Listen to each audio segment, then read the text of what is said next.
தேவனுடைய வார்த்தை, இந்த திருவசனம் நம்மை திருத்தும் என்று நான் உறுதிபட நம்புகிறேன். வாழ்க்கை என்பது ஒரு பாடசாலை.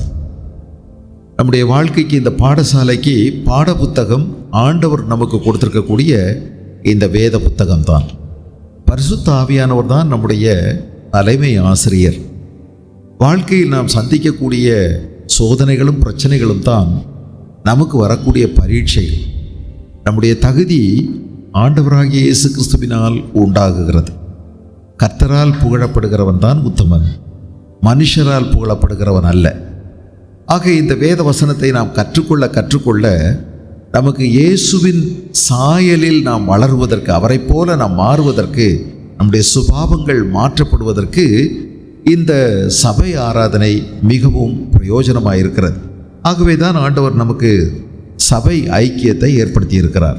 இந்த நாளிலேயும் யாக்கோப்பு எழுதின பொதுவான நிருபம் 5ஆம் அதிகாரத்திலிருந்து 7வது வசனம் முதல் 11வது வசனம் வரை உள்ள பகுதியை நாம் கவனிக்க இருக்கிறோம். 7 முதல் 15 5 வசனங்களை நாம் கவனிக்க இருக்கிறோம். ஒரு முறை அந்த வசனங்களை வாசிக்கிறேன். நீங்கள் என்னோடு கூட சேர்ந்து உங்களுடைய வேத புத்தகத்தை கவனிக்கலாம். இப்படி இருக்க சகோதரரே, கர்த்தர் வருமளவும் நீடிய பொறுமையாயிருங்கள். இதோ பயிரிடுகிறவன் பூமியின் நற்பலனை அடைய வேண்டும் என்று முன்மாறியும் பின்மாறியும் வருமளவும் நீடிய பொறுமையோட காத்திருக்கிறான். நீங்களும் நீடிய பொறுமையோடு இருந்து உங்கள் இருதயங்களை ஸ்திரப்படுத்துங்கள், கர்த்தரின் வருகை சமீபமாயிருக்கிறதே. சகோதரரே, நீங்கள் நியாயம் தீர்க்கப்படாதபடிக்கு ஒருவருக்கொருவர் விரோதமாய் முறையிடாதிருங்கள். இதோ நியாயாதிபதி வாசற்படியில் நிற்கிறார். என் சகோதரரே, கர்த்தருடைய நாமத்தினாலே பேசின தீர்க்கதரிசிகளை துன்பப்படுத்தலுக்கும் நீடிய பொறுமைக்கும் திருஷ்டாந்தமாக வைத்துக் கொள்ளுங்கள். இதோ பொறுமையாய் இருக்கிறவர்களை பாக்கியவான்கள் என்கிறோமே. யோபின் பொறுமையை குறித்து கேள்விப்பட்டிருக்கிறீர்கள், கர்த்தருடைய செயலின் முடிவையும் கண்டிருக்கிறீர்கள். கர்த்தர் மிகுந்த உருக்கமும் இரக்கமும் உள்ளவராயிருக்கிறாரே. இந்த 5 வசனங்களும் ஒரே சிந்தையை கொண்டிருக்கிறபடினால், ஒரே கருத்தை கொண்டிருக்கிறபடினால், மையம் கொண்டிருக்கிறபடினால் இந்த 5ஐயும் சேர்த்து கவனிக்கிறோம். இப்படி இருக்க என்று 7வது வசனத்திலே ஆரம்பிக்கிறார். இப்படி இருக்க என்றால் அதற்கு முந்திய வசனத்தோடு அது தொடர்புபடுத்தக்கூடிய ஒரு வார்த்தையாக இருக்கிறது. நீங்கள் சாதாரணமாய் கேட்கலாம், எப்படி இருக்க என்று கேட்பதில் தவறில்லை. இதற்கு முந்திய வசனங்கள் அனைத்தும் 1 முதல் 6 வரை உள்ள 6 வசனங்களும் பணம் படைத்தோர், செல்வாக்குள்ளவர்கள், பணக்காரர்கள், வசதி வாய்ப்பு மிக்கவர்கள், உலகத்தில் அதிகாரம் செலுத்துகிறார்கள். அவர்கள் அநேக நேரங்களில் அநீதியை செய்கிறார்கள். தாழ்ந்த, தங்களை காட்டிலும் பணத்தில் குறைந்தவர்களை, எளியவர்களை, ஏழைகளை அவர்கள் நசுக்குகிறார்கள். அநியாயமாய் பணம் சம்பாதிக்கிறார்கள். ஏழைகளுடைய நியாயத்தை புரட்டுகிறார்கள். நீதிமான்களை அவர்கள் அடிக்கடி தண்டனைக்கு உட்படுத்துகிறார்கள். அநியாயம் செய்கிறார்கள், அக்கிரமங்களை செய்கிறார்கள், மனதில் நினைத்ததையெல்லாம் நடத்துகிறார்கள். இதில் அநேகம் பேர் பாதிக்கப்படுகிறார்கள். அவர்களை எதிர்த்து போராட எளியவர்களால் முடியாது. நீதி இருந்தாலும் நம்முடைய பகுதியில் அவர்களோடு எதிர்த்து நிற்க நம்மால் முடிவதில்லை. அவர்களுக்கு செல்வாக்கு இருக்கிறது, பணம் இருக்கிறது, அதிகாரம் இருக்கிறது, ஆள் பலம் இருக்கிறது, எதையும் அவர்கள் சாதிக்க முடிகிறது. ஆகவே இப்படி பாதிக்கப்படுகிற மக்கள் அநேகர் இருக்கிறார்கள். அவர்களுக்கு இப்பொழுது ஒரு ஆலோசனை கொடுக்கப்படுகிறது. அதிலும் முக்கியமாய் கர்த்தரை பின்பற்றுகிற, இயேசுவை பின்பற்றுகிற மக்களுக்கு கொடுக்கப்படுகிற ஆலோசனை என்ன? அவர்கள் அநீதி செய்கிறபடியினால், அநியாயமாய் பணம் ஈட்டுகிறபடியினால், நியாயத்தை புரட்டி கொண்டிருக்கிறபடியினால், உங்களை பல நேரங்களிலும் பணம் இருக்கிறவர்கள் துன்பப்படுத்தி கொண்டிருக்கிறபடியினால், உங்களுக்கு வரவேண்டிய நன்மைகளை அவர்கள் கெடுத்து கொண்டிருக்கிறபடியினால், உங்களுக்கு கெடுதி செய்கிறபடியினால், இப்படி இருக்க சகோதரரே, கர்த்தர் வருமளவும் நீடிய பொறுமையாயிருங்கள் என்று சொல்லுகிறார். கர்த்தர் வருமளவும் நீங்கள் நீடிய பொறுமையாயிருங்கள். இது ஒரு நல்ல ஆலோசனை, ஒரு கட்டளை. கர்த்தர் கர்த்தர் வருமளவும் நீங்க நீடிய பொறுமையா இருங்க. அவ்வளவு நாளும் நீடிய பொறுமையா இருக்கிறதா? யாக்கோப்பு ஆனாலும் சரி, ஆதி திருச்சபையில் 1வது நூற்றாண்டிலே வாழ்ந்த மக்கள், கிறிஸ்தவர்கள், இயேசு சீக்கிரமாக வந்து விடுவார் என்று நம்பினார்கள்.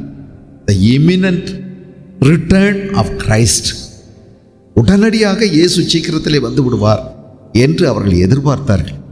ஆகவே அநேக நேரங்களிலே இயேசுவினுடைய 2ஆம் வருகை சீக்கிரத்தில் இருக்கும் என்ற எதிர்பார்ப்பினால் அவர்கள் பலதையும் எழுதுகிறதை கவனிக்கிறோம். ஆனால் இன்றைக்கு 2000 ஆண்டுகள் ஆகிவிட்டது.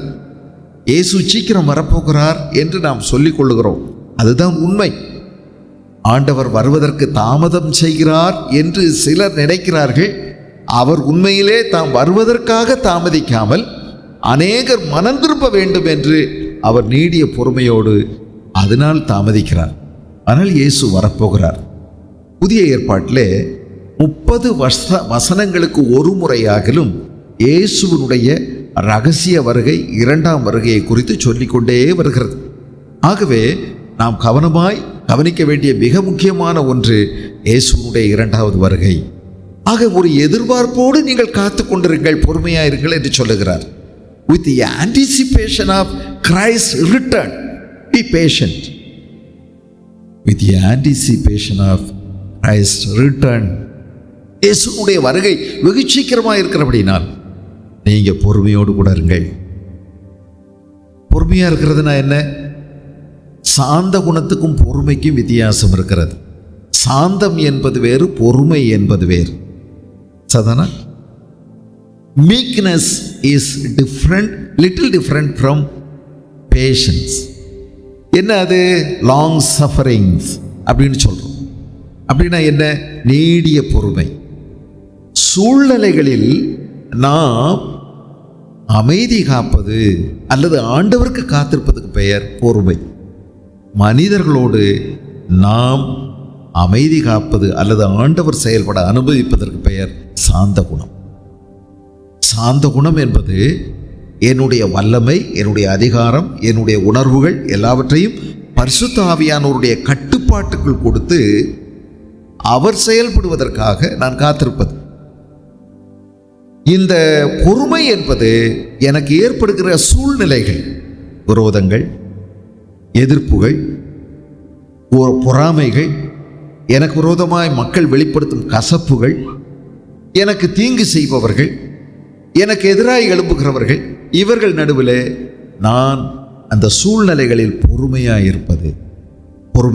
இப்போ என்ன எழுதியிருக்குது? இப்படி இருக்க சகோதரரே, கர்த்தர் வருமளவும் பொறுமையாக இருங்கள்.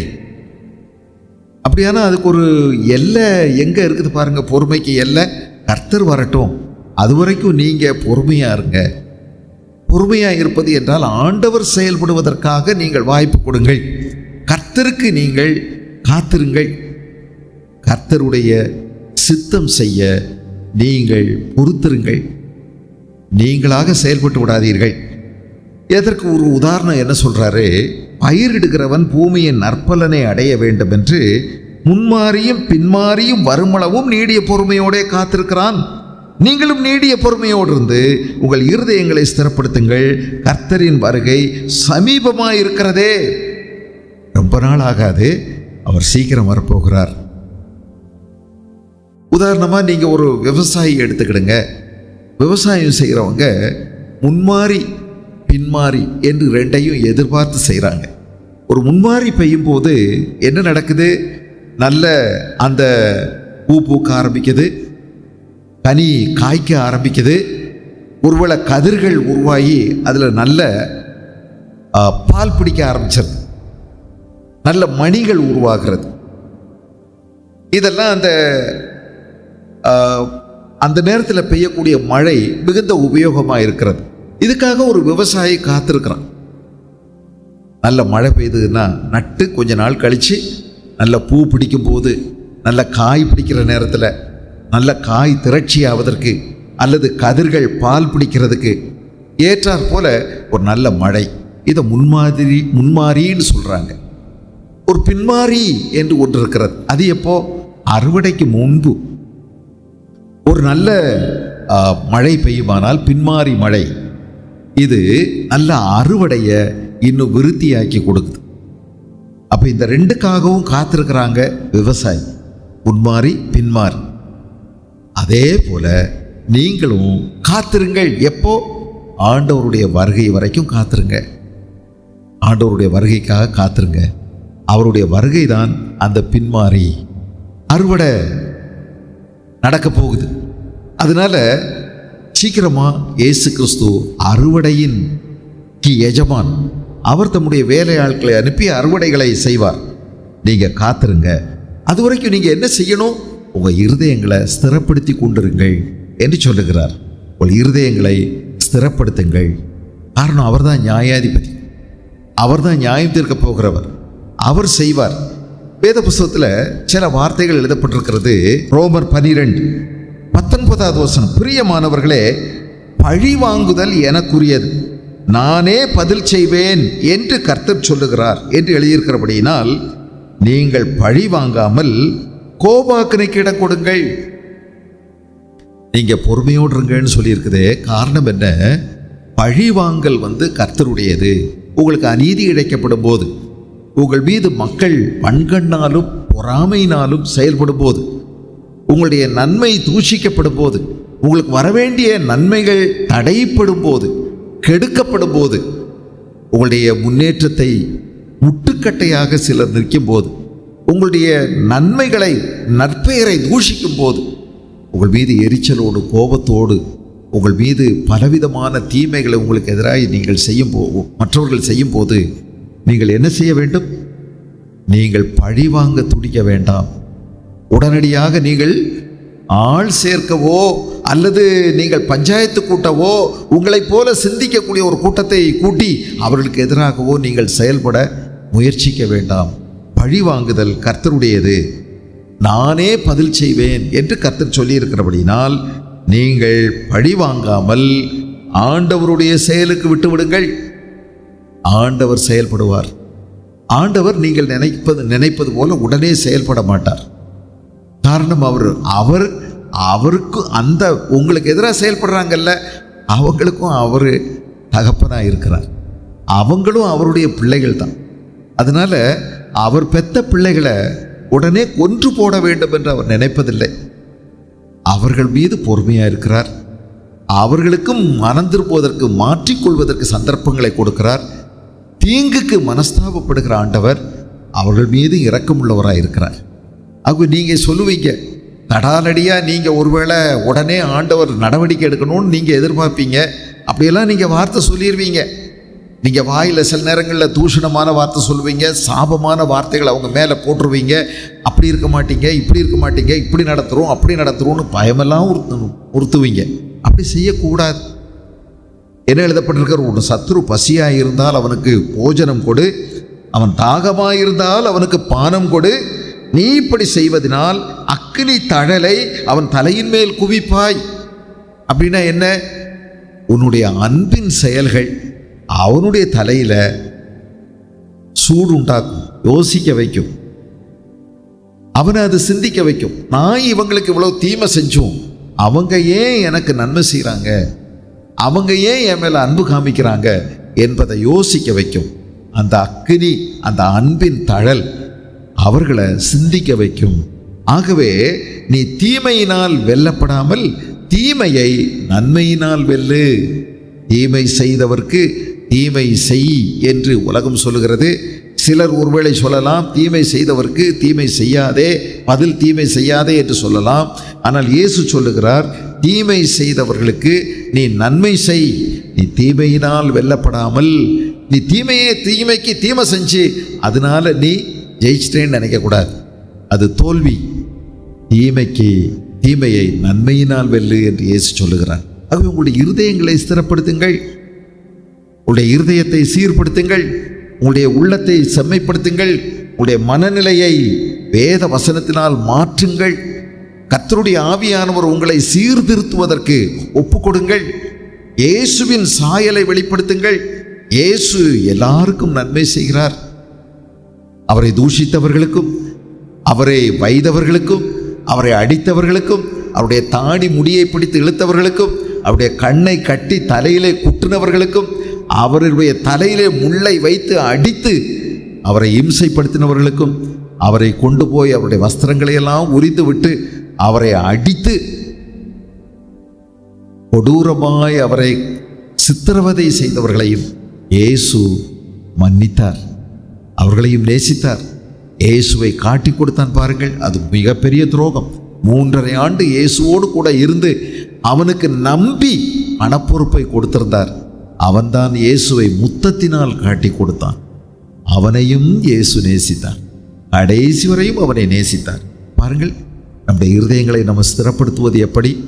நீங்கள் பொறுமையாக இருக்க வேண்டும் என்பது மட்டுமல்ல, இந்த நேரங்களில் உங்கள் இருதயங்களை கர்த்தர் ஸ்திரப்படுத்தும்படி, மாற்றி அமைக்கும்படி, சீர்படுத்தும்படி, உங்களுடைய இருதயத்தை அன்பினால் கர்த்தர் நிரப்பும்படி நீங்கள் அவரிடத்தில் உங்களை ஒப்பு கொடுக்க வேண்டும். சும்மா இருக்கிறதில்ல.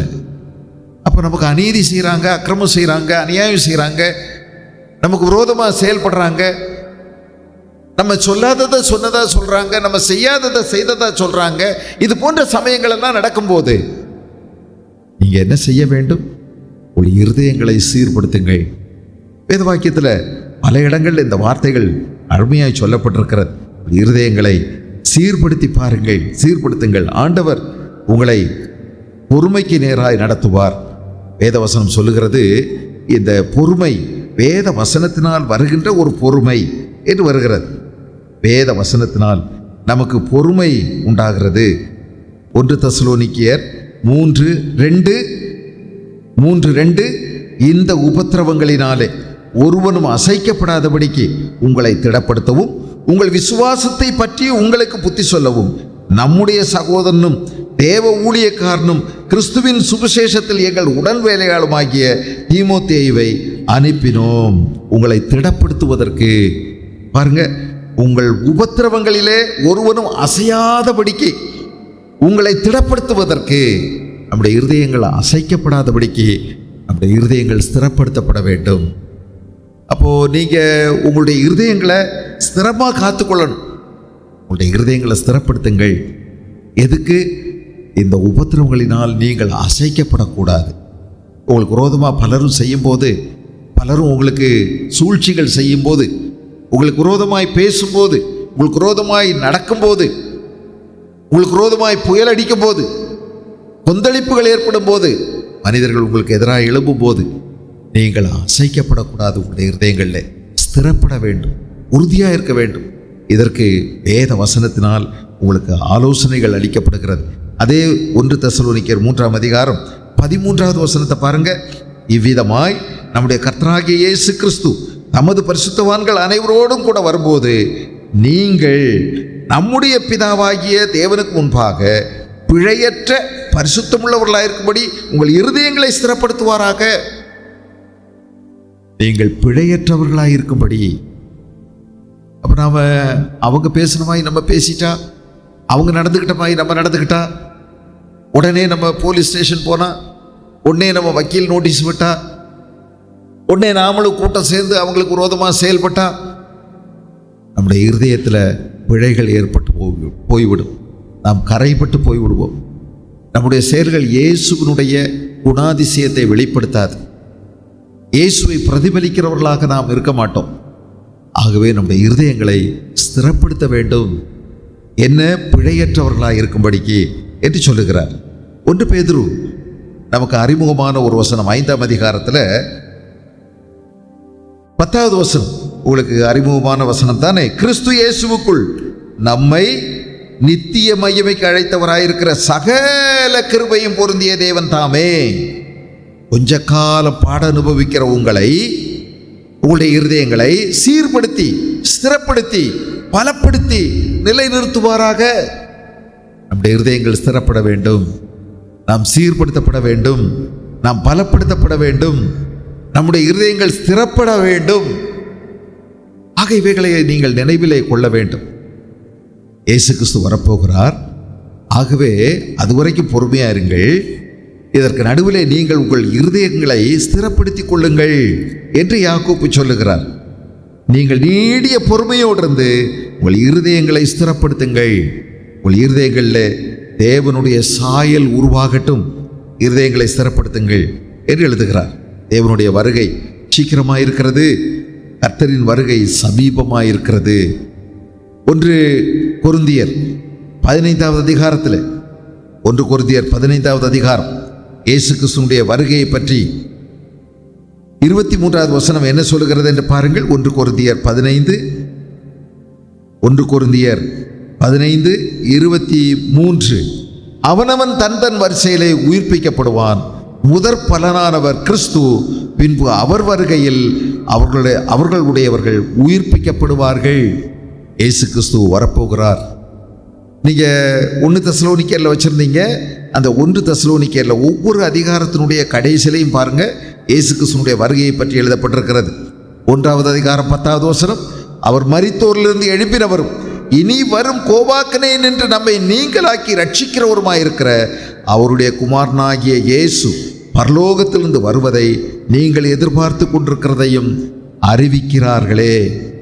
இயேசு கிறிஸ்து பரலோகத்திலிருந்து வரப்போகிறார், அதை நாம் எதிர்பார்க்கின்றோம். இயேசு கிறிஸ்து எப்படி பரலோகத்துக்கு ஏறி போனாரோ அதே இயேசு அப்படியே திரும்பி வரப்போகிறார். அதே இயேசு. அவருக்கு வயசாக போகிறதில்ல, அதே மாதிரி இருக்க போகிறார். அவருடைய கைகளில் அந்த காயத்தின் தழும்புகள் இருக்க போகிறது, கால்களிலே அவருடைய காயத்தின் தழும்புகள் இருக்க போகிறது. எங்கெல்லாம் அவர் அடிபட்டாரோ அங்கெல்லாம் அந்த காயத்தின் தழும்புகளோடு அதே இயேசு வரப்போகிறார். அவருடைய விழாவிலே தழும்புகள் இருக்கும். இதே இயேசு வரப்போகிறார். இன்றைக்கு அவர் நமக்காக பிதாவினுடைய வலது பட்சத்திலே வீற்றிருந்து நமக்காக வேண்டுதல் செய்து கொண்டிருக்கிறார். 1 தெசலோனிக்கேயர் 2ஆம் அதிகாரத்தினுடைய கடைசியை பாருங்க. நம்ம வாஸ்தவம் அவருடைய வருகை இல்லை, நம்ம எல்லாரும் அவருக்கு மகிழ்ச்சியாய் சந்தோஷமாய் காணப்படுவோம். 3வது அதிகாரத்தினுடைய கடைசியை பாருங்க. இவ்விதமாய் நம்முடைய கர்த்தராகிய இயேசு கிறிஸ்து தமது பரிசுத்தவான்கள் அனைவரோடும் கூட வரும்போது, இயேசு கிறிஸ்து யாரோடு வரப்போகிறார்? நம்முடைய பரிசுத்தவான்கள் அனைவரோடும் கூட வரப்போகிறார். முதலாவது வரும்போது ரகசியமாய் வரப்போகிறார். நம்முடைய பரிசுத்தவான்களை ஆகாயத்திலே சேர்த்து கொள்ளப் போகிறார், மத்திய ஆகாயத்தில். அதுக்கு பிறகு பகிரங்கமாய் வரப்போகிறார். இந்த முதலாவது வருகை ரகசியமாய் நடக்கப் போகிறது. இந்த 2வது வருகை பகிரங்கமாய் வரப்போகிறது. அப்போ 2 வருகையும் 2வது வருகை 2 கட்டங்களாக நடக்கப் போகிறது. ஒன்று ரகசியமாய், இன்னொன்று பகிரங்கமாய் வெளிப்படையாய். 2வது வருகை 2 கட்டங்களாக நடக்கும். ஒன்று ரகசியமாய், பூமிக்கு அப்பொழுது இயேசு கிறிஸ்து வரப்போகிறதில்லை, மத்திய ஆகாயத்தில் நிற்கப் போகிறார். அவருக்கு பிரியமானவர்கள் அவரோடு கூட சேர்க்கப்படுவார்கள். பரிசுத்தவான்கள் கல்லறைகள் திறக்கப்பட்டு அவர்களோடு கூட இருப்பார்கள். உயிரோடு இருக்கக்கூடிய பரிசுத்தவான்கள் ஒரு இமை பொழுதிலே, ஒரு நொடி பொழுதிலே மறுரூபமாக்கப்பட்டு மரணத்தை காணாமல் உயிரோடு எடுத்துக்கொள்ளப்படுவார்கள். மத்திய ஆகாயத்திலே அவர்கள் சேர்க்கப்பட்டு இவ்விதமாய் நாம் எப்பொழுதும் கர்த்தருடனே கூட இருப்போம். அதற்கு பின்பு ஒரு 7 ஆண்டுகள் வேத வாக்கியம் சொல்லுகிறது இடைவெளி இருக்கிறது. இந்த 7 ஆண்டுகள் பரலோகத்திலே பரிசுத்தவான்கள் இயேசுவோடு கூட இருப்பார்கள். அங்கு சில நிகழ்ச்சிகள் நடைபெறும் என்று சொல்லப்பட்டிருக்கிறது. அந்த 7 ஆண்டுகளுக்கு பிறகு இந்த பூமிக்கு பரிசுத்தவான்களோடு கூட இயேசு வருவார். ஆரவாரத்தோடு ஆயிரக்கணக்கான கோடான கோடியான தேவதூதர்கள் கூட்டத்தோடு இந்த பூமிக்கு வருவார். இந்த பூமி அன்றைக்கு அவரை குத்தினவர்களும் அவரை காயப்படுத்தினவர்களும் அவரை எதிர்த்து நின்றவர்களும் அன்றைக்கு காண்பார்கள். அன்றைக்கு சொல்வார்கள், ஆட்டுக்குட்டியானவருடைய கோபாக்கனையின் மகா நாள் வந்துவிட்டது, யார் நிலை நிற்கக்கூடும் என்று சொல்லி, குன்றுகளே மலைகளே எங்களை மறைத்து கொள்ளுங்கள், அவருடைய பார்வையிலே நிலை நிற்க முடியாது என்று அலறி ஓடுவார்கள். ராஜாக்கள் முதற்கொண்டு, பலவான்கள் முதற்கொண்டு, பலசாலிகள் முதற்கொண்டு உடைய இருதயம் நடுங்கி போகும், திகைத்து போகும். இந்த உலகம் ஸ்தம்பிக்கும். இயேசு இந்த பூமிக்கு நியாய தீர்ப்பு கொடுக்கும்படியாய் வரப்போகிறார். இயேசு கிறிஸ்துவினுடைய வருகை சீக்கிரமாக இருக்க போகிறது. 2 தெசலோனிக்கேயர் 2ஆம் அதிகாரத்தில் ஒரு வசனம் வாசிக்கலாம், அல்லது 1 தெசலோனிக்கேயர் 4ஆவது அதிகாரத்தில் பார்த்தீங்கன்னா கடைசியில் நான் சொன்னதெல்லாம் இருக்குது. 16வது வசனம், ஏனெனில் கர்த்தர் தாமே ஆரவாரத்தோடும் பிரதான தூதனுடைய சத்தத்தோடும் தேவ எக்காலத்தோடும் வானத்திலிருந்து இறங்கி வருவார். அப்பொழுது கிறிஸ்துவுக்குள் மரித்தவர்கள் முதலாவது எழுந்திருப்பார்கள்.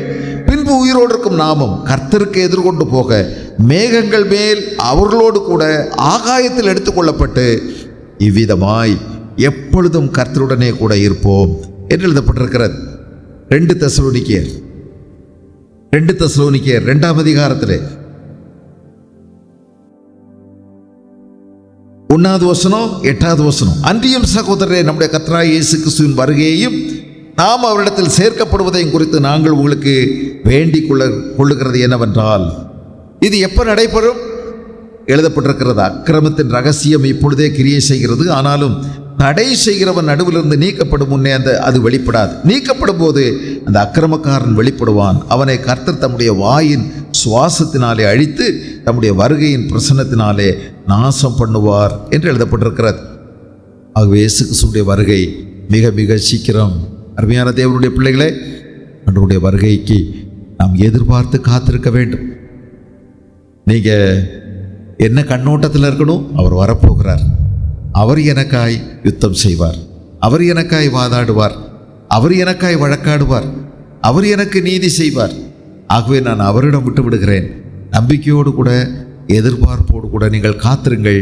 அவருடைய வருகை மட்டும். அவருடைய வருகைக்கு முந்தி ஒருவேளை நமக்கு மரணம் சம்பவிக்குமானாலும் அதையும் நாம் சந்தோஷமாக ஏற்றுக்கொள்வோம். நமக்கு நீதி செய்கிற கர்த்தர், அவர் நீதி உள்ள நியாயாதிபதி. அவர் நிச்சயமாய் நீதி செய்வார். அதை நாம் ஒரு நாள் நம்முடைய கண்கள் காணும். ஆகவே அதை குறித்து நாம் கவலைப்பட வேண்டியதில்லை. இப்படி நமக்கு ஒருவேளை துன்பங்களும் துக்கங்களும் ஒருவேளை நமக்கு கொடுத்து கொண்டிருந்தால் அதுவும் நன்மையாகத்தானே முடிகிறது. என் நிமித்தமாக உங்களை நிந்தித்து துன்பப்படுத்தி பலவிதமான தீமையான மொழிகளையும் உங்கள் பேரில் பொய்யாய் சொல்வார்களானால் சந்தோஷப்பட்டு களி கூறுங்கள், நீங்கள் பாக்கியவான்களாயிருப்பீர்கள். பரலோகத்திலே உங்கள் பலன் மிகுதியாக இருக்கும். பேசிட்டு போகிறாங்க. அவங்க பேசுறதுனால உங்களுக்கு பலன் பரலோகத்திலே பெருகுகிறது. ஆகவே நீங்கள் அதை குறித்து நீங்கள் துக்கப்பட வேண்டிய அவசியமில்லை. உங்களுடைய இருதயங்களை நீங்கள் சீர்படுத்த வேண்டியது அவசியம். இதுக்கிடையில் யாக்கோப்பு ஒரு வார்த்தை எழுதுகிறார். அடுத்து யாக்கோப்பு, சகோதரரே, நீங்கள் நியாயம் தீர்க்காதபடிக்கு ஒருவருக்கொருவர் விரோதமாய் முறையிடாதிருங்கள். இதோ நியாயாதிபதி வாசற்படியில் இருக்கிறார். நீங்கள் முறையிடாதீங்க ஒருவருக்கொருவர் என்று சொல்லுகிறார். அப்படின்னா என்ன? கோர்ட்டுக்கு போகிறது, சண்டை போடுறது, வழக்காடுகிறது, இதை நீங்கள் செய்யாதீர்கள் என்று சொல்லுகிறார். சகோதரரை, நீங்கள் நியாயம் தீர்க்கப்படாதபடிக்கு ஒருவருக்கொருவர் விரோதமாய் முறையிடாதிருங்கள். நீங்களே நியாயம் செய்ய போயிட்டா, நீங்கள் முறையிட போயிட்டீங்கன்னா, நீங்கள் உங்களுக்காக வழக்காட செஞ்சீங்கன்னா கர்த்தர் உங்களுக்காக வழக்காட முடியாது, செய்ய முடியாது. நீங்கள் கர்த்தரிடத்தில் அதை விட்டுவிடுங்கள். ஆண்டவர் செய்யட்டும். ஆண்டவருடைய வேலையை நீங்கள் செய்யக்கூடாது. நீங்கள் நியாயாதிபதியாய் மாறுவதற்கு முயற்சிக்காதீர்கள். நியாயாதிபதி ஒருவர் இருக்கிறார். அவர் உங்களுக்கு நியாயம் செய்வார். யாராக இருக்கட்டும். நமக்கு நிறைய பேர் தீமை செய்வாங்க இல்லையா? நம்முடைய இடத்துங்களை அபகரிச்சுக்கிடுவாங்க. நம்முடைய சொத்தின் மேலே உரிமை காட்டுவாங்க. நமக்கு நிறைய இடைஞ்சல் பண்ணுவாங்க பக்கத்து வீட்டுக்காரங்க. இது வழியாக நடக்கக்கூடாதும்பாங்க. அது நீண்ட காலம் நமக்கு உரியதாக இருக்கும். ஆனால் திடீர்னு இப்படியும்பாங்க அப்படியும்பாங்க, சண்டைகளை ஏற்படுத்துவாங்க. அவங்களுக்கு அபகரிக்கும் எண்ணங்கள் இருக்கும். மனுஷனுக்கு அப்படித்தானே இருக்கும். எல்லாருக்கும் அபகரிக்கணும், அடுத்தவனுக்குள்ளதையும் எனக்கு சேர்த்துக்கட்டும் அப்படின்னு 2-3 வகையான மக்கள் உலகத்தில் இருக்கிறார்கள் இல்லையா? அதில் ஒன்று என்ன? எனக்குள்ளதெல்லாம் எனக்குள்ளது, அடுத்தவனுக்குள்ளதும் எனக்குள்ளது அப்படின்னு சொல்லக்கூடிய மக்கள் கூட்டம் இருக்கிறார்கள். அடுத்தவனுக்குள்ளதும் எனக்குள்ளது தான், அதை எடுத்துக்கிறது. வீட்டுக்கு சந்து விட்டு வீடு கட்டணும்னு சொல்லுவாங்க. 3 அடி சந்து விடுங்க, 5 அடி சந்து விடுங்கப்பாங்க. நீங்கள் ஒருவேளை 3 அடி சந்து விட்டு கட்டிடுவீங்க. அப்புறம் கொஞ்ச நாள் கழித்து அவங்க வீடு கட்டுவாங்க. அப்போ என்ன சொல்லுவாங்க தெரியுமா? இந்த சந்து உங்களுக்கு கிடையாது, எங்களுக்கு அப்படிம்பாங்க. என்ன செய்வீங்க? நீங்கள் அவங்க சொன்னது தான், 3 அடி சந்து விட்டு கட்டுங்க, நாங்கள் 3 அடி விடுவோம் அன்னைக்கு அப்படின்னு சொல்லியிருப்பாங்க. இப்போது நீங்கள் கட்டி முடிச்சிட்டிங்க, 3 அடி சந்து விட்டாச்சு. இப்போ சந்தில் உங்களுக்கு உரிமை கிடையாது, அதில் எதையும் போடக்கூடாது, போட்டிங்கன்னா என்ன நடக்கும் தெரியுமா அப்படின்ட்டு வீச்சாடு அருவாளை எடுத்துகிட்டு வந்துடுவாங்க. பெரிய சண்டை போடுவாங்க. பாருங்கள், அநியாயம் நிறைய இது மாதிரி நடக்கும். உங்களுக்கு உரியதை பலரும் அபகரிப்பாங்க. 4 மூலையிலே அபகரிச்சுக்கிட்டு இருப்பாங்க. என்ன செய்வது? சொத்து வாங்கினா நம்ம அதை பாதுகாக்கணும். அது ரொம்ப முக்கியம். பாதுகாக்கிறது தான் பெரிய கஷ்டம். ஆனால் அதுதான் ரொம்ப கஷ்டப்பட்டு செய்ய வேண்டியிருக்கு. நீங்கள் என்ன தான் பாதுகாத்தாலும் சில நேரம் அபகரிச்சிருவாங்க. சொத்து வாங்கிறது முக்கியம் இல்லை, பத்திரம் பதிஞ்சாலும் உங்களுக்கு சொந்தமாயிடாது. அதையும் சொல்கிறாங்க. பத்திரம் போட்டாச்சு, அதனால் எனக்கு சொந்தம் நீங்கள் நினச்சிட்டு இருந்தீங்கன்னா அது இன்னொருத்தையும் பட்டா போட்டு போயிடும். அதனால் நிறைய வேலைகள் செய்ய வேண்டியிருக்கு. சொத்து வாங்கிறது பெரிய விஷயம் இல்லை, சொத்தை பாதுகாக்கணும், 4 எல்லைகளை பாதுகாக்கணும் இல்லையா? இதெல்லாம் பெரிய வேலையாக இருக்குது. இதிலெல்லாம் எவ்வளோ சண்டைகள் இருக்குது, எவ்வளோ சச்சரவுகள் வருது. நீதியாக மனுஷன் இல்லை, நேர்மையாக நடந்துக்கிறது இல்லை. என்ன செய்ய போகிறீங்க? நீங்கள் தேவரிடத்தில் விட்டு விடுங்கள். அநேக காரியங்கள் அப்படி தான் விடும். சொல்லி பார்க்கலாம், தப்பு கிடையாது. பவுலை ஒருத்தன் ஓங்கி கன்னத்தில் அரைஞ்சிட்டான் பேசிகிட்டு இருக்கும்போது. அவர் கேட்டார், ஏன் என்ன அரைஞ்ச? வெள்ளையடிக்கப்பட்ட கல்லறையை கர்த்தர் உன்னை அறைவார்னு சொல்லிட்டார் திரும்ப. ஆனால் அங்கே இருந்தவர் சொன்னார், இதை நீ அறைய சொன்ன அவர் இருக்கார்ல, அவர் பிரதான ஆசாரி. ஐயோ எனக்கு தெரியாது. அது உண்மைதான், எனக்கு தெரியாமல் நான் சொல்லிட்டேன். ஒருவரையும் தூஷிக்கக்கூடாது, ஜனத்தின் அதிபதியை தூஷிக்கக்கூடாதுன்னு ஆண்டவர் சொல்லியிருக்கிறாரு. நான் தப்பு பண்ணிட்டேன், ஐயா என்னை மன்னிச்சிருங்க அப்படின்னு சொல்லி அங்கேயே பொது மன்னிப்பு கேட்குறார். என்ன செய்வது? சில நேரங்களில் நம்மளை அறையிறாங்க, நம்மளை அடிக்கிறாங்க, நம்மளை அவமானப்படுத்துகிறாங்க. இயேசுவையும் ஒருத்தன் கன்னத்தில் அரைஞ்சிட்டான், இப்படியா பேசுவது அப்படின்னு சொல்லி. அப்போ நான் என்ன தப்பு பேசினேன், ஏதாவது தப்பாக பேசுனா அதை சொல்லி பார்ப்போன்னாரு. அவனால் சொல்ல முடியலை. அநியாயம் நடக்கத்தான் செய்யும். இயேசு கிறிஸ்துவனுடைய கைதில் கிட்டத்தட்ட 31 சட்டவிரோத செயல்கள் நடந்திருக்கிறது. அவ்வளவு அநியாயம் நடந்திருக்கு. ராத்திரி கைது பண்ணக்கூடாதுங்க, ரோம சட்டப்படி. ஆனால் இயேசுவை நடுராத்திரி கைது பண்ணுறாங்க. அது சட்டவிரோதம் அல்லவா? இப்படி எத்தனை சட்டவிரோதமான காரியங்களை அவங்க செய்கிறாங்க. பிரதான ஆசாரியன் தன்னுடைய வஸ்திரத்தை கிழிக்கக்கூடாது, ஆனால் பிரதான ஆசாரியன் தன் வஸ்திரத்தை கிழிக்கிறான். சட்டவிரோதமான செயல்கள். ராத்திரியோடு ராத்திரியா 3 இடத்துல விசாரிக்கிறாங்க. சட்டவிரோதமானது, அப்படி விசாரிக்கக்கூடாது. குற்றம் நிரூபிக்கப்படாமல் அடிக்கக்கூடாது. ஆனால் அடித்தாங்க. 39 அடிகள் இயேசுவை கசையினால் அடித்தார்கள். இப்படி நீங்கள் ஒவ்வொரு காரியத்தையும் நம்ம பார்க்கும்போது 31 இடங்களில் சட்ட விதிமீறல்கள் நடத்தியிருக்காங்க. அநியாயம். இதெல்லாம் நமக்கு முன்னாடி போன அவர் சகிச்சிருக்கார். நீங்களும் அவரை நினைத்து கொள்ளுங்கள். எழுதியிருக்கிறது, ஆகவே நீங்கள் நியாயம் தீர்க்கப்படாதபடிக்கு முறையிடாதிருங்கள். என் சகோதரரே, கர்த்தருடைய நாமத்தினாலே பேசின தீர்க்கதரிசிகளை துன்பப்படுத்தலுக்கும் நீடிய பொறுமைக்கும் திருஷ்டாந்தமாக வைத்துக் கொள்ளுங்கள். இயேசு வைத்துக் கொள்ளுங்க. அவர் நமக்கு திருஷ்டாந்தமாக இருக்கிறார், முன்னுதாரணமாக இருக்கிறார், நல்ல முன்மாதிரியாக இருக்கிறார். அவரை நினைத்து கொள்ளுங்கள். இயேசு எவ்வளவாய் அநியாயங்களையும் அக்கிரமங்களையும் அவருக்கு இழைக்கப்பட்ட போது அவர் பொறுமையோடு சகித்தார் என்பதை நினைத்து பாருங்கள். எரேமியான்னு சொல்லி ஒரு தீர்க்கதரிசி இருந்தார். அந்த எரேமியா தீர்க்கதரிசியை நிறையா இம்சப்படுத்தினாங்க. அவர் அழுகையின் தீர்க்கதரிசின்னு அவருக்கு பெயர். எரேமியாவின் புஸ்தகம், எரேமியா தீர்க்கதரிசியின் புஸ்தகம் பாருங்க, 32வது அதிகாரம் 32 2வது வசனம். அவருக்கு ஏற்படுத்தப்பட்ட ஒரு அநியாயம் அங்கே எழுதப்பட்டிருக்கிற 32:2. அப்பொழுது பாபிலோன் ராஜாவின் சேனை எருசலேமை முற்றுகை போட்டிருந்தது. எரேமியா தீர்க்கதரிசியோ யூதா ராஜாவின் அரண்மனையில் உள்ள காவற்சாலையின் முற்றத்திலே அடைக்கப்பட்டிருந்தான். ஏங்க இவர் அடைச்சு வச்சாங்க? உள்ளதை சொன்னாரு, உண்மையை சொன்னாரு. ஆண்டவர்கிட்ட இருந்து வார்த்தையை நேரடியாக பெற்று நம்முடைய தேசத்துக்கு இப்படி நடக்க போகிறது என்று உண்மையை சொன்னார். இன்னும் சில தீர்க்கதரிசிகள் இருந்தாங்க, அவங்க பொய்யா சொன்னாங்க. நமக்கு இப்படி நடக்காது, நம்ம ரொம்ப நல்லா இருப்போம், யாருமே நமக்கு எதிர்த்து நிற்க முடியாது, ஒரு வழியாக வருவாங்க, 7 வழியாக ஓடி போவாங்கன்னு சொன்னார். நான் எரேமியா தீர்க்கதரிசி சொன்னாங்க, அவன் ஒரு வழியாக இல்லை, அவன் ஒரு வழியாக வரும்போது நீங்கள் தான் 7 வழியாக ஓடுவீங்க அப்படின்னு உண்மையை சொன்னார். காரணம், உங்ககிட்ட பாவம் இருக்குது, அக்கிரமம் இருக்குது, ஆண்டவருடைய வழியை நீங்கள் பின்பற்றி நடக்கிறதில்ல, அதனால உங்களுக்கு தண்டனை வரப்போகுதுன்னு சொன்னார். இவரை பிடிச்சி ராஜா என்ன செய்கிறாரு? சிறைச்சாலையில் அடைத்து வைத்து விட்டார். நியாயம் நீதி செய்து உண்மையை சொன்னதுக்கு. 20வது அதிகாரம் 2வது வசனத்தை பாருங்க. 22 எரேமியா தீர்க்கதரிசியை பர்கூர் அடித்து அவனை கர்த்தருடைய ஆலயத்திலே பென்யமீன் கோத்திரத்தை சேர்ந்த மேல் வாசலில் இருக்கும் காவலறையிலே போட்டான். பார்த்தீங்களா, ஒருத்தன் ஓடி வந்து என்ன செஞ்சிட்டான், மாறி மாறி அடிச்சிட்டான், கன்னமாக அடிச்சிட்டான். எரேமியா இந்த வார்த்தைகளை தீர்க்க தரிசனமாக சொல்லுகிறதை ஆசாரியனாகிய இம்மேருடைய குமாரனும் கர்த்தருடைய ஆலயத்து பிரதான விசாரணை கர்த்தனுமாகிய பஸ்கூர் கேள்விப்பட்ட போது எரேமியா தீர்க்கதரிசியை பஸ்கூர் அடித்து அடின்னு அடித்து பல்லெல்லாம் உடைச்சி இம்சப்படுத்தி அவமானப்படுத்தி கொண்டு போய் தேவனுடைய ஆலயத்தின் வளாகத்தில் இருந்த ஒரு சிறைச்சாலையில் அடைச்சி வச்சிட்டான். வேதம் இவ்விதமாய் சொல்லுகிறது. 28வது அதிகாரம் 6வது வசனம், எரேமியா 28:6 பார்த்தீங்கன்னா 28:6 அங்கே இவருக்கு ஏற்பட்ட மற்றொரு கஷ்டத்தை சொல்றார். ஆமேன், கர்த்தர் அப்படியே செய்வாராக.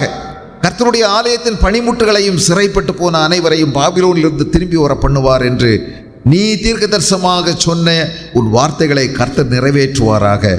ஆகிலும் உன் செவிகளும் சகல ஜனத்தின் செவிகளும் கேட்க நான் சொல்லும் வார்த்தையை கேள். பூர்வம் முதல் எனக்கு முன்னும் பின்னும் உனக்கு முன்னும் இருந்த தீர்க்கதரிசிகள் அநேகம் தேசங்களுக்கு விரோதமாகவும் பெரிய ராஜாக்களுக்கு விரோதமாகவும் யுத்தத்தையும் பஞ்சத்தையும் கொள்ளை நோயையும் குறித்து தீர்க்க தரிசனம் சொன்னார்கள். எரேமியா நிறைய விஷயங்களை சொல்றார். ஆனால் அவரை ஏற்றுக்கொள்ளலை, எல்லாரும் அவமானப்படுத்தினாங்க அப்படின்னு போட்டிருக்கு. இதையெல்லாம் நீங்கள் நினைத்து கொள்ளுங்கள் என்று எழுதியிருக்கிறார். எரேமியா 42:42 அங்கே நீங்கள் கவனிச்சிங்கன்னா அந்த அதிகாரம் முழுவதும் அடுத்த அதிகாரம் வரைக்கும் போகுது, நிறைய விஷயங்கள் போகுது. அவருக்கு ஏற்பட்ட வேதனைகளும் துரோகங்களும் துயரங்களும் அங்கு எழுதப்பட்டிருக்கிறது. தீர்க்கதரிசிக்கு விரோதமாக ஜனங்கள் என்னெல்லாம் செயல்பட்டாங்க, எப்படி செயல்பட்டாங்கன்னு சொல்லி எழுதப்பட்டிருக்கிறது. எரேமியா தீர்க்கதரிசி மிகவும் துன்புறுத்தலுக்கு உட்படுத்தப்பட்டார். ஆமோஸ் தீர்க்கதரிசி துன்புறுத்தலுக்கு உள்ளாக்கப்பட்டார். என்னடா நீ வந்து தீர்க்க தரிசனம் சொல்கிற எங்கள் நாட்டுக்கு விரோதமாக ஆண்டவர் சொன்னார்னு சொல்லி நல்லா சொல்ல மாட்டேங்கிற, எங்களுக்கு பிடிச்ச மாதிரி நீ சொல்ல மாட்டேங்கிற, எங்கள் காதுக்கு இன்பமாக நீ பேச மாட்டேங்கிற அப்படின்னு சொன்னபோது அவர் சொன்னார், ஐயா நான் தீர்க்கதரிசி கிடையாது, நான் தீர்க்கதரிசி உன்னுடைய மகனும் கிடையாது, அப்படி ஒரு பரம்பரை எனக்கு இல்லை. நான் என் பாட்டுக்கு என் வேலையை அனுதின கூலி வேலையை பார்த்துட்டு இருந்தேன். நான் வெறும் அத்திப்பழம் பொறுக்கி அன்னன்னைக்கு கூலிக்கு வேலை செய்வேன், அதை கொண்டு போய் யாரோ மார்க்கெட்டில் கொடுக்குற ஓனருக்கு கீழே வேலை செய்கிறவன், வயலில் வேலை செய்கிறவன். ஆனால் ஆண்டவர் என்னை அனுப்புனார், அதனால என்னால் அடக்கி வைக்க முடியாமல் வந்துட்டேன். உனக்கு இங்கே சாப்பாடு கிடையாது, இங்கே உனக்கு கூலியெல்லாம் கொடுக்க முடியாது, சீக்கிரமாக இந்த இடத்த விட்டு ஓடிரு அப்படின்னு சொல்லி அவனை மிரட்டி ஓட விடுறாங்க. நீங்கள் நிறையா வேத புஸ்தகத்தில் இப்படி கவனிக்க முடியும். உண்மையுள்ள தீர்க்கதரிசிகள் அநேகர் ஜனங்களால் துன்புறுத்தப்பட்டார்கள் அப்படிங்கிறத நம்ம கவனிக்கிறோம். நம்ம வேதவசனம் இவைகளை குறித்து பேசுகிறது. எபிரேயர் 6ஆம் அதிகாரம், எபிரேயர் 6ஆம் அதிகாரத்தில் 11-12 வசனம், 11-12 நீங்கள் அசதியாயிராமல் வாக்குத்தத்தமான ஆசீர்வாதங்களை விசுவாசத்தினாலும் நீடிய பொறுமையினாலும் சுதந்திரித்துக் கொள்ளுகிறவர்களை பின்பற்றுகிறவர்களாயிருந்து உங்களுக்கு நம்பிக்கையின் பூரண நிச்சயம் உண்டாகும்படி நீங்கள் யாவரும் முடிவு பரியந்தம் அப்படியே ஜாக்கிரதையை காண்பிக்க வேண்டும் என்று ஆசையாக இருக்கிறோம். உங்களுக்கு முன்னாடி நிறைய பேர் பொறுமையாக போயிருக்காங்க, அவங்கள நீங்கள் முன்மாதிரியாக கடைப்பிடிங்க, அவங்கள திருஷ்டாந்தமாக வச்சுக்கிடுங்க. நீங்கள் அவங்கள மாதிரி நீங்களும் பின்பற்றி போனீங்கன்னா, கர்த்தரை விடாமல் பின்பற்றினீங்கன்னா, முடிவு பரியந்தம் அப்படி செய்யுங்க, ஆண்டவர் உங்கள் கூட இருந்து உங்களை வழி நடத்துவார் என்று சொல்லுகிறார். ஆகவே இது போன்ற நிறைய உதாரணங்கள் சொல்லப்பட்டிருக்கிறது. இதற்கு அடுத்து இன்னொரு முக்கியமான உதாரணத்தை யாக்கோபு சொல்றார். இதோ பொறுமையாக இருக்கிறவர்களை பாக்கியவான்கள் என்கிறோமே, யோபின் பொறுமையை குறித்து கேள்விப்பட்டிருக்கிறீர்கள். யாருடைய பொறுமை? யோபினுடைய பொறுமை. பைபிளில் தேவ மனிதர்கள் ஒவ்வொருவரும் ஒவ்வொரு காரியத்தில் சிறந்து விளங்கி இருக்கிறார்கள் இல்லையா? நீங்கள் கவனித்தீங்கன்னா, ஏனோக்கு தேவனோடு கூட 300 ஆண்டுகள் சஞ்சரித்தான், இடைவிடாத ஒரு நல்ல முன்னேற்றமான போக்குங்க. நம்ம முன்னேற்றம் அப்படி இருக்காது. நம்ம ஒரு 4 நாள் 5 நாள் 1 வாரம் ஆண்டவரை நல்ல விடாமல் பின்பற்றுவோம், நல்ல தீர்மானங்களை எல்லாம் நிறைவேற்றுவோம். அப்புறம் என்ன வந்துடும், ஒரு சோர்வு வந்துடும். அப்புறம் நம்ம ஜெபங்களை எல்லாம் ஒத்தி போடுவோம், நம்முடைய முன்னேற்றம் தடைப்படும், நம்ம பின்மாற்றத்தில் போவோம். அப்போ யாராவது சண்டை போடுவாங்க, உடனே பழைய மாதிரி நம்ம நடப்போம். நம்ம வாழ்க்கை கொஞ்ச நாள் மேலே, அப்புறம் கொஞ்ச நாள் கீழே, கொஞ்ச நாள் மேலே, கொஞ்ச நாள் கீழே, கொஞ்ச நாள் மேலே, கொஞ்ச நாள் கீழே. பிள்ளைகள் விளையாடுவாங்க, பள்ளிக்கூடத்தில் பார்த்துருப்பீங்க. ஒரு பிள்ளை மேலே போகும்போது ஒரு பிள்ளை கீழே வந்துடும். இந்த பிள்ளை உந்தும் போது இது மேலே போகும், அது கீழே வந்துடும். சீசா. இதுபோல் நம்முடைய வாழ்க்கை பல நேரங்களில் கொஞ்ச நாள் மேலே, கொஞ்ச நாள் கீழே, கொஞ்ச நாள் மேலே, கொஞ்ச நாள் கீழே, இப்படி போயிடுது. ஆனால் ஏனோக்கு 300 ஆண்டுகள் சீரான நடவடிக்கை, தேவனோடு கூட அறுபடாத சஞ்சாரம். ஒரு நாள் கூட அவருக்கு டவர் ஃபெயிலியர் ஆகலை. இயேசுவோட நல்ல கனெக்ஷன். நடந்தாரு, தேவனோடு சஞ்சாரம் செய்தார்.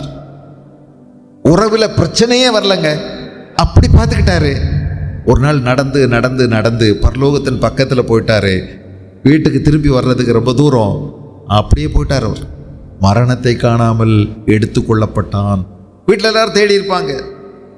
அவர் ரொம்ப தூரம் நடந்துட்டார் ஆண்டவர் கூட.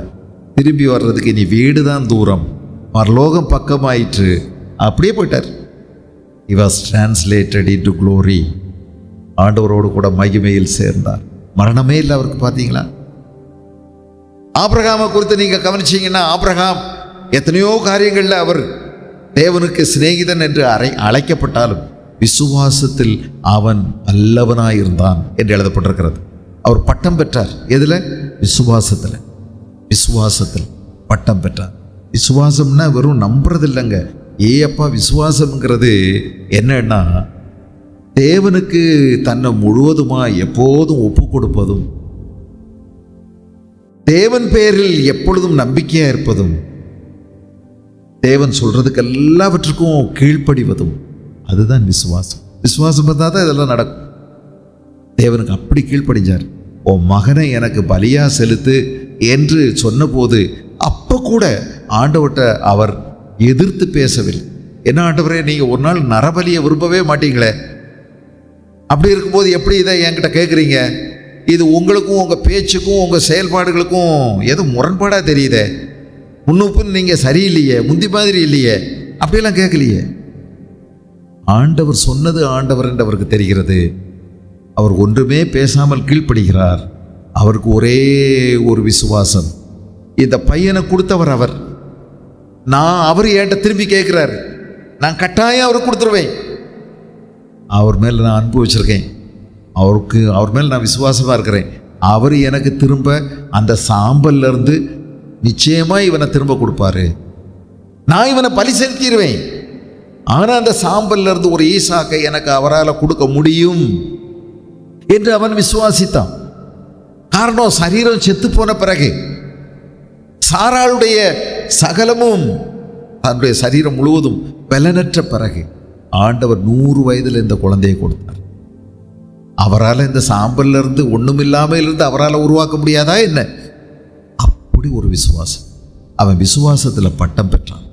நோவாவை நீங்க பார்த்தீங்கன்னா கீழ்ப்படிதலில் பட்டம் பெற்றார். கீழ்ப்படிதல். நோவாவை பற்றி நீங்க நிறைய விஷயம் பேசினாலும் நோவா மாதிரி கீழ்ப்படுகிறதுக்கு வேறொரு மனுஷனே இல்லைங்க. வார்த்தைக்கு வார்த்தை அங்கே சொல்லியிருக்குது. நோவா கர்த்தர் சொன்னபடியெல்லாம் கீழ்ப்படிந்தான், சொன்னபடியெல்லாம் செய்தான். என்ன குழந்தை மாதிரி உள்ள ஒரு விசுவாசம், ஒரு கீழ்ப்படிதல். குழந்தைகள் எப்படி கீழ்ப்படிது பார்த்தீங்களா? சொன்ன உடனே செஞ்சது. எடுத்துட்டு வாண்டா, எடுத்துட்டு வர. ஏட்டா அறிவு கட்டவனே, இதை போய் எடுத்துட்டு வர சொல்றீங்க, அப்புறம் திரும்ப என்ன கொண்டு போய் அங்கே தான் வைக்க சொல்லுவேன், அதுக்கு பேசாமல் நான் எடுக்காமலே இருந்துக்கிறேன்னு சொல்லுதா குழந்தை? இல்லை, அது உடனே கீழ்ப்படியுது. குழந்தையை போல இம்ப்ளிசிட் ஒபீடியன்ஸ். எந்த கேள்வியும் கேட்காம குழந்தை போல கீழ்ப்படியுது. ஒரு கப்பலை கட்டாந்தரையில் அப்படின்னு சொன்னா, என்ன ஆண்டவரே வினோதமா பேசுறீங்க, வேடிக்கையா இருக்கு, நீங்க என்ன ஜோக் அடிக்கிறீங்களா என்கிட்ட அப்படின்னு கேட்டாரா? இல்லையே, இது ஜோக்கு தானே. கட்டாந்தரையில் போய் படகு செய்யி, கப்பல் கட்டு அப்படின்னு சொன்னா, இது ஒரு நாள் தண்ணி வரும் மிதக்கும் அப்படின்னு சொன்னா யாருங்க நம்புவா? துபாயில் எப்படி தண்ணி வரும், அங்கே படகு ஓட்டுவாங்கன்னு என்னைக்காவது நினச்சாங்களா? வடிகாலே கிடையாது. அவங்க கற்பனையில் கூட ஒரு நாளும் எண்ணி பார்த்தது கூட கிடையாது. ஆனால் ஒரே நாளில் ஒரு மணி நேரத்திலே கடலாக போச்சு. ஆண்டவர் அவன்கிட்ட சொன்னார், 40 நாள் மழை பெய்யும்பா, நீ உன்னையும் உன் குடும்பத்தையும் காக்கிறதுக்கு ஒரு படகு ஒன்றை செய்யினார். 120 வருஷமாக ஒரு படகை செய்கிறாரு. ஏன் 120 வருஷமானா, ஒட்டக சிவிங்கியையும் உள்ளே கொண்டு போகணும், யானையையும் உள்ளே வைக்கணும். பிரம்மாண்டமான ஒரு கப்பலை செஞ்சார். அன்னைக்கு நிறைய பேரை வேலைக்கு கூப்பிட்டு காலையிலேருந்து வேலை, ஓய்வு நாள் மட்டும் அன்னைக்கு லீவு. வேலை செய்கிறாரு, கட்டுறாரு, மரம் வாங்குறாரு, கட்டுறாரு, ஆணி வாங்குறாரு, அடிக்கிறாரு. வேலை 120 வருஷம். எதுக்கு செய்கிறாரு? எதுக்கு? நிறைய பேர் வந்து இதைத்தான் பார்வையிட்டுட்டு போனாங்க. ஒரு வயசான கிழமை, அவருக்கு புத்தி ஏதோ மாறாட்டமாக போச்சு. அவர் இந்த மாதிரி கட்டுறாரு. ஆனால் வினோதமாக இருக்குது, வாங்க போய் பார்த்துட்டு வரலாம். வரும்போதெல்லாம் சொன்னார், மழை பெய்ய போகுது, உலகம் அடிய போகுது, இந்த பேழைக்குள்ளே வந்தால் நீங்கள் தப்பிச்சுக்கலான்னு. பாரு எப்படி பைத்தியம் அப்படின்னு பேசிட்டு போயிட்டு. இவருக்கு மட்டுமா பைத்தியம்? இவர் பெஞ்சாதிக்கு பைத்தியம், இவர் மகனுக்கு 3 மகனுக்கும் பைத்தியம், வந்த மருமகளுக்கு வேற பைத்தியம். இது என்ன இப்படி குடும்ப பைத்தியம்? ஹெரிடிட்ரியாக போயிட்டுருக்கு, சந்ததியா. அப்படி தான் எல்லாரும் பேசிட்டு போனாங்க. ஒரு நாள் எதிர்பார்க்காத ஒரு நேரத்தில் மழை பெய்தது. ஒரு மணி நேரம் அப்படி மழை பெய்தா தாக்கு பிடிக்குமா? நம்ம ஊர் தான் தாக்கு பிடிக்குமா? என்ன முடியாது. 40 நாள் மழை, பிறகு 140 150 நாள் தண்ணீர் உயர்ந்து கொண்டே இருந்தது. எல்லா மலைகளுக்கும் மேலாக பேழை மிதந்தது. எவ்வளவு கீழ்ப்படிதல்! ஒவ்வொருத்தரும் ஒவ்வொரு காரியத்தில் சிறந்து விளங்கியிருக்காங்க இல்லையா? அது மாதிரி யோபு எதில் சிறந்து விளங்கியிருக்கிறார் பார்த்தீங்களா? பொறுமையில். நல்ல செல்வந்தர், நல்ல செல்வாக்கு, 10 பிள்ளைகள், ஆயிரக்கணக்கான ஆடுகள், மாடுகள், ஒட்டகங்கள், கழுதைகள், ஆயிரக்கணக்கான வேலைக்காரங்க, பொண்ணு, சொத்து, வெள்ளி ஏராளமா இருக்கு. பெரிய சீமான், பெரிய செல்வந்தர். ஆனா இவருடைய வாழ்வில் ஒரு நாள் வருது பாருங்க, திடீரென்று 10 பிள்ளைகளும் ஒரே நேரத்தில் வீடு இடிந்து விழுந்து சாகிறார்கள். அவருடைய வெள்ளாமையெல்லாம் ஒரு நாள் திடீர்னு தீ பிடிச்சி எரியுது.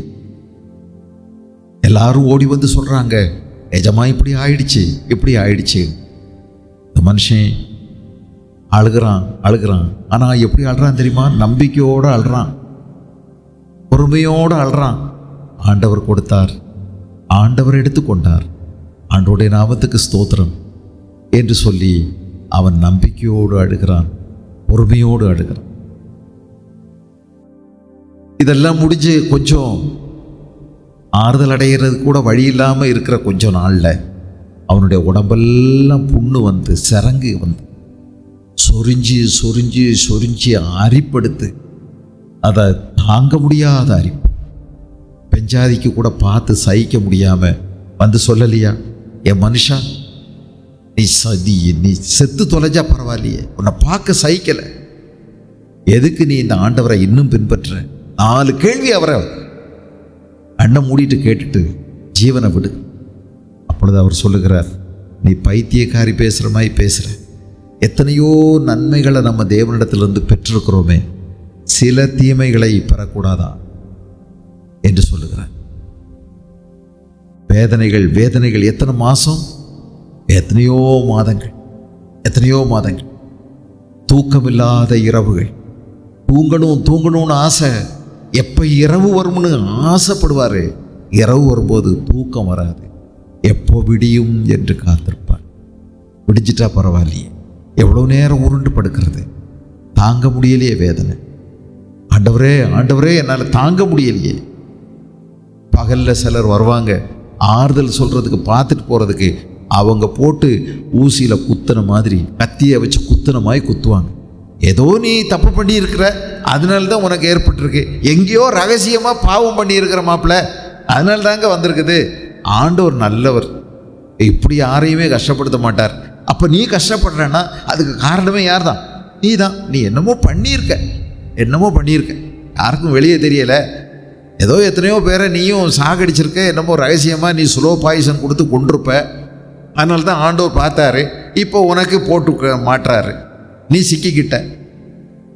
அறிக்கையிடு, பாவத்தை அறிக்கையிடு, ஆண்டவர்கிட்ட சரியாகும், அப்போ உனக்கு எல்லாம் மன்னிப்பார். இப்படியே சொல்லிட்டு போயிட்டான். இவர் அப்படி ஒன்றுமே செய்யலையே. இது யாருக்கும் இடையில நடந்த சவால், பிசாசுக்கும் தெய்வத்துக்கும் இடையில நடந்த ஒரு சவால். இவன் நல்ல சுகத்தோட ஆரோக்கியத்தோட இருக்கிறதுனால தான் உங்களை தேடுறான். இவனுக்கு சுகத்தை எல்லாம் எடுத்துட்டா இவன் நிச்சயமா உங்களை கெட்ட வார்த்தை போட்டு பேசி உங்களை விட்டு பின்வாங்கி போயிடுவான். சவால் விட்டுருக்கான். ஆண்டவர் செஞ்சு பாருன்னு சொல்றாரு. யோபின் மேல ஆண்டவருக்கு அவ்வளவு நம்பிக்கை இருந்தது. உங்களுக்கு எனக்கும் அப்படி வராது. நம்ம மேல ஆண்டவருக்கு இப்படி நம்பிக்கையே கிடையாது. நம்ம தும்முறதுக்கு முன்னாடியே நம்ம எங்கிட்டோ போய் உதறி விழுந்துடுறோம். எனக்கு இயேசு வேண்டாம். யாராவது தும்முனா போதும் தெரியாது என்ன இப்படி தும்முறாங்க, ஏன்னா நான் இயேசுவை எவ்வளோ ஆர்வமாக கும்பிட்டேன், எனக்கு இப்படியெல்லாம் கஷ்டப்படுத்துகிறாங்க, யாரோ பேசுகிறாங்க, நான்லாம் வரல சர்ச்சுக்கு. இப்படிப்பட்ட நம்மளை நம்பி என்னத்தை அனுப்போம்? சாத்தானுக்கு நம்ம மேலே ஒரு பிரச்சனையுமே இல்லை. ஆனால் ஒருத்தன் உறுதியாக வேர் விட்டுருக்கிறான் கிறிஸ்துவுக்குள்ள, உத்தமனும் சன்மார்க்கனும் தேவனுக்கு பயந்து பொல்லாப்புக்கு விலகுகிறவன். அப்படிப்பட்ட ஒருத்தன் மேல சாத்தானுக்கு எவ்வளவு குறியா இருக்குது பாருங்க. இந்த யோபு அடுக்கடுக்காய் வேதனைகளையும் துயரங்களையும் அனுபவித்தான். 2வது அதிகாரம் 10வது வசனத்தை பாருங்க. யோபு 2:10 அவர் சொல்லுகிற அந்த வார்த்தைகள்,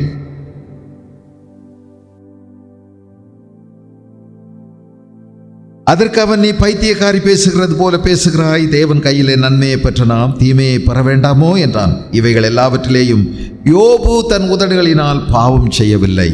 அடுத்து நீங்க கவனிச்சிங்கன்னா 13:15 பாருங்க. 13:15 அருமையான ஒரு வார்த்தை. அவர் என்னை கொன்று போட்டாலும், 13:15, அவர் என்னை கொன்று போட்டாலும் அவர் மேல் நம்பிக்கையா இருப்பேன், ஆனாலும் என் வழிகளை அவருக்கு முன்பாக ரூபகாரம் பண்ணுவேன். 16:19 பாருங்க.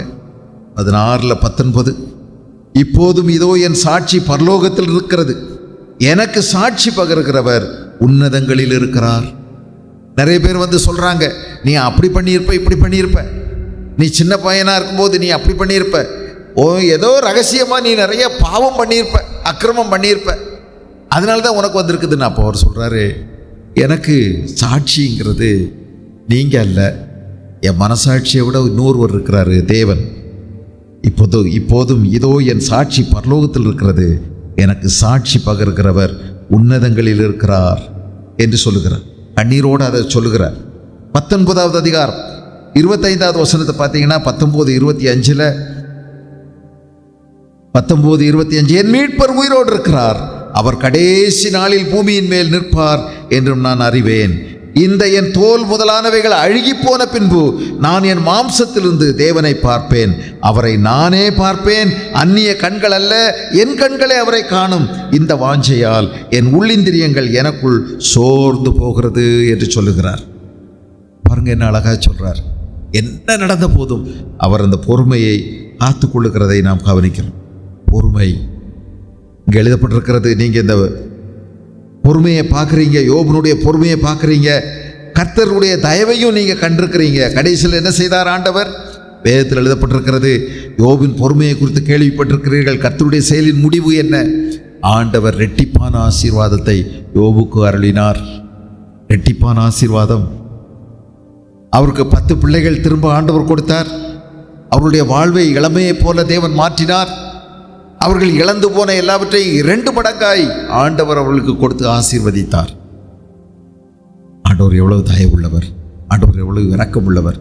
உங்களுக்கு அநீதி செய்கிறாங்க, அநியாயம் பண்ணுறாங்க, சாத்தானால தூண்டப்பட்டு நிறைய தீமைகளை உங்களுக்கு விரோதமாக செய்கிறாங்க. நல்லா கவனிச்சுக்கிடுங்க, உங்களுடைய நீதி ஒரு நாள் வெளிப்படும். உங்களுடைய நியாயம் பட்டப்பகலை போல விளங்கும். கர்த்தர் உங்களுக்கு இரட்டிப்பான நன்மைகளை கட்டாயம் கொடுப்பார். நீங்கள் துன்பப்பட்ட இடங்களில், நீங்கள் வேதனை அடைந்த இடங்களில், நீங்கள் தலைகுனிந்த இடங்களில் நீங்கள் திரும்பவுமாய் உயர்த்தப்படுவீர்கள். உங்களை தலை நிமிரப்படி கர்த்தர் உங்களுக்கு உதவி செய்வார். ஆகவே கர்த்தருடைய செயலின் முடிவையும் நீங்கள் கண்டிருக்கிறீர்கள். கர்த்தர் மிகுந்த உருக்கமும் இரக்கவும் உள்ளவராயிருக்கிறாரே. ஆகவே பொறுமையாயிருங்கள். ஆண்டவருக்கு நேரத்தை கொடுங்க. ஆண்டவருக்கு செயல்பட வாய்ப்பை கொடுங்க. நீங்களா செய்து விடாதீர்கள். பொறுமையோடு கூட இருங்கள். கர்த்தர் சீக்கிரம் வரப்போகிறார். ஆண்டவர் நியாயாதிபதி. நியாயம் செய்யக்கூடிய அதிகாரம் அவரிடத்தில் இருக்கிறது. அவர் செய்யட்டும். எனக்காக யாவற்றையும் செய்து முடிக்கிற உன்னதமான தேவனாய கர்த்தர் அவர் எனக்காய் இருக்கிறார். அவர் உயிரோடு இருக்கிறார். என் மீட்பர் உயிரோடு இருக்கிறார். எனக்காக யாவற்றையும் செய்வார். ஆகவே நமக்கு அநேக திருஷ்டாந்தங்கள் வேதாகமத்தில் இருக்கிறது. அதை நாம் பற்றி கொள்வோம். கடைசியாக ஒரு வசனம் வாசித்து முடிப்போம். எபிரேயர் 12வது அதிகாரத்தில் இயேசு தமக்கு முன் வைத்திருந்த சந்தோஷத்தின் பொருட்டு 12:2 அவமானத்தை எண்ணாமல் சிலுவையை சகித்து தேவனுடைய சிங்காசனத்தின் வலது வருஷத்தில் வீற்றிருக்கிறார். ஆகையால் நீங்கள் இளைப்புள்ளவர்களாய் சோர்ந்து போகாதீங்க. உங்கள் ஆத்மாக்களில் சோர்ந்து போகாதபடிக்கு அழைச்சி போகாதீங்க. என்ன இப்படியெல்லாம் எனக்கு நடக்குது, என்ன இப்படியெல்லாம் பேசுகிறாங்க, எனக்கு இப்படியெல்லாம் ஆகுது, எனக்கு மாறி மாறி இப்படியெல்லாம் வருது அப்படின்னு சொல்லி உங்கள் இருதயங்களில் நீங்கள் இளைப்புள்ளவர்களாய் சோர்ந்து போகாதபடிக்கு தமக்கு விரோதமாய் பாவிகளால் செய்யப்பட்ட இவ்விதமான விபரீதங்களை சகித்த அவரையே நினைத்து கொள்ளுங்கள். சகித்தார். எப்படி சகித்தார்? சந்தோஷமாய் சகித்தார். அழுது இல்லை. மற்றவங்கள்ட்ட உடனே நம்முடைய அனுதாபத்தை எல்லாம் கொண்டு போய் அவங்கள்ட்ட நம்முடைய துக்கத்தை எல்லாம் கொட்டி அவங்கள்ட்ட இருந்த அனுதாபத்தை நம்ம பொட்டணம் போட்டு வாங்கிறதுக்கு அல்ல. விளம்பரப்படுத்தி நம்ம இவ்வளோ கஷ்டத்தில் போயிட்டுருக்கோம் அப்படின்னு சொல்லி மற்றவங்களுக்கு நம்ம விளம்பரப்படுத்துறதுக்கு அல்ல. என் துக்கத்தை விளம்பரப்படுத்த வேண்டிய அவசியம் இல்லை. சந்தோஷத்தோடு கூட போங்கள். சந்தோஷத்தோடு கூட செய்யுங்கள். ஆகையால் நீங்கள் இளைப்புள்ளவர்களாய் உங்கள் ஆத்துமாக்களில் சோர்ந்து போகாதபடிக்கு நமக்கு விரோதமாய் பாவிகளால் செய்யப்பட்ட இவ்விதமான விபரீதங்களை சகித்த இயேசுவையே நினைத்து கொள்ளுங்கள். அதுக்கு முன்னாடி சொன்னார், இயேசுவையே பார்த்து ஓடுங்கள் அப்படின்னு சொன்னார். இயேசுவையே நோக்கி ஓடுங்கள். ஆகையால் மேகம் போன்ற இத்தனை திரளான சாட்சிகள் நம்மை சூழ்ந்து கொண்டிருக்க பாரமான யாவற்றையும் நம்மை சுற்றி நெருங்கி நிற்கிற பாவத்தையும் தள்ளிவிட்டு விசுவாசத்தை துவக்குகிறவரும் முடிக்கிறவருமாயிருக்கிற இயேசுவை நோக்கி நமக்கு நியமித்திருக்கிற ஓட்டத்தில் பொறுமையோடு ஓடக்கடவோம். அருமையான தேவனுடைய பிள்ளைகளே, பொறுமையோடு இருப்போம். பொறுமைனா என்ன? ஆண்டவர் செயல்படும் போது செயல்படட்டும். அவர் எப்படி செய்யணுமோ அப்படி செய்யட்டும். என் நீதி அவரால் விளங்கட்டும். எனக்கு பரலோகத்தில் பிரதிபலன் இருக்கு. நான் சந்தோஷத்தோடு போவேன். கேட்கலாம், நியாயமான விதத்தில் நீங்கள் உங்களுடைய நியாயத்தை கேட்கலாம். ஆனால் தீமையோட எதிர்த்து நிற்க வேண்டாம் என்றும் வேதம் சொல்லுகிறது. உங்களுக்கு நீதி கிடைக்கலன்னா என்ன செய்வீங்க? விட்டுருங்க, ஆண்டவர்கிட்ட விட்டுருங்க. என்னாலும் அதையே யோசிச்சுக்கிட்டு இருக்காதீங்க. சாத்தான் உங்களுக்கு திரும்ப திரும்ப அதையே சொல்லித்தர அதை பற்றியே பேசி நினச்சி அழுதுகிட்டே இருக்காதீங்க, புலம்பிகிட்டே இருக்காதீங்க. இயேசுவை போல மாறுவதற்காக தேவன் அனுமதித்த அற்புதமான சந்தர்ப்பங்கள். ஆண்டவர் வரும்போது அவர் நியாயம் செய்து கொள்வார். ஆகவே நமக்கு முன்பதாக எத்தனையோ பேர் இது மாதிரி கடந்து போயிருக்கிறாங்க. அவங்கள பார்த்து நீங்கள் உற்சாகம் அடையுங்கள். அவங்கள பார்த்து நீங்கள் பலனடையுங்கள். பரிசுத்த ஆவியானவர்களோடு கூட இருந்து உங்களை இயேசுவை போல மாற்றுகிறார். இயேசுவினுடைய பொறுமைக்கும் நேராக உங்களை நடத்துவார். வேத வசனத்தினால் பொறுமை உண்டாகும். உபத்திரவம் உங்களுக்கு பொறுமையை கற்றுத்தரும். உபத்திரவம் உங்களை உருமாற்றம் செய்யும். உபத்திரவம் உங்களை உருவாக்கும். துயரங்கள், வேதனைகள், கஷ்டம், வேதனை, துக்கம், பாடுகள் அல்லது மற்றவங்களுடைய எதிர்ப்புகள், அநீதிகள் எல்லாமே உங்களை அற்புதமாக உருவாக்கும். தேவனுடைய கரங்களில் உங்களை கொடுப்பீர்களானால் பரிசுத்த ஆவியானவர் உங்களை அதிசயமாய் மேன்மையான மனிதர்களாய் உங்களை உருமாற்றம் செய்வார். நீங்கள் அற்புதமாய் மாறிவிடுவீர்கள். ஆக இதெல்லாம் நமக்கு தேவைதான். இது உங்களுக்கு அதிக ஆசீர்வாதத்தை கொண்டு வரும்.